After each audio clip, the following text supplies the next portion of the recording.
Hebrews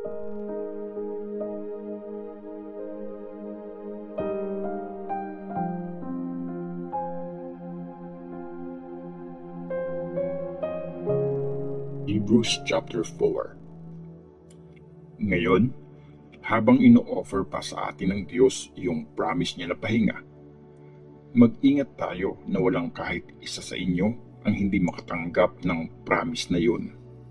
Kasi narinig natin ang magandang balita at narinig din nila yun, pero wala silang napala sa mensaheng yun kasi hindi naman nila tinanggap ng may faith yung narinig nila.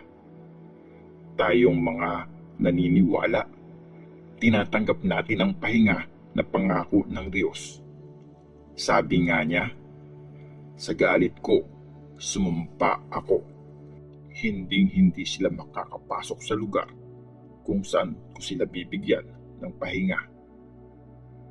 Sinabi niya to kahit tapos na ang mga gawain niya mula nung nilikha niya ang mundo.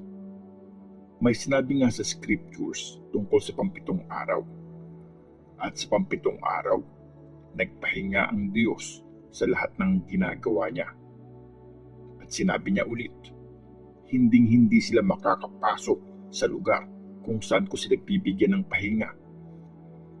Yung mga unang nakarinig sa magandang balita, hindi nila natanggap yung pahinga kasi hindi sila naniwala. Pero meron pa ring papayagang makatanggap nito. Kaya nga, nag-set ang Diyos ng ibang takdang araw na tinawag na ngayon. Nagsalita siya after ng mahabang panahon. Si David ang ginamit niya para sabihin yun. At yun nga yung part ng scripture na nabanggit na kanina. Ngayon, pag narinig niyo ang boses ng Diyos, huwag na kayong magmatigas.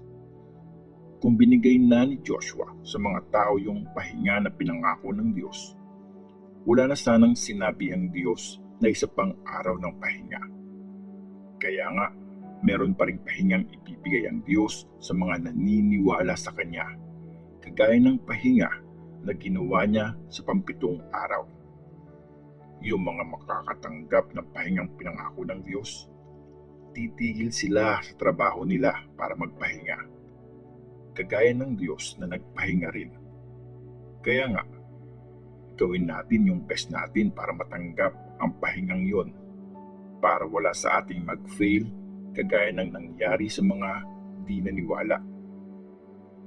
Ang salita ng Diyos ay buhay at mabisa, mas matalas pa sa espada na matalim ang magkabilang sides. Tumatagos ito sa kaloob-looban, sa kaluluwa at espiritu, sa mga joints at mga buto. Nadjudge nito ang nasa puso ng tao, ang mga iniisip at mga plano nito. Walang pwedeng itago sa Diyos. Naka-expose sa Kanya ang lahat ng creation. Kitang-kita niya ang lahat. Sa Kanya tayo mananagot sa lahat ng mga ginawa natin. Si Jesus ang dakilang high priest. Kaya nga, panindigan natin ang faith natin kasi meron tayong dakilang high priest na nakapunta na mismo sa langit. Siya si Jesus, ang anak ng Diyos, ang high priest natin. Naiintindihan niya ang mga weakness natin kasi naka-experience siya ng iba't ibang klaseng tukso gaya natin. Pero hindi siya nagkasala. Kaya huwag tayo mag-alangang lumapit sa trono ng napakabuting Diyos. Doon, matatanggap natin ang awa at sobrang kabaitan niya na tutulong sa atin sa oras na kailangan natin.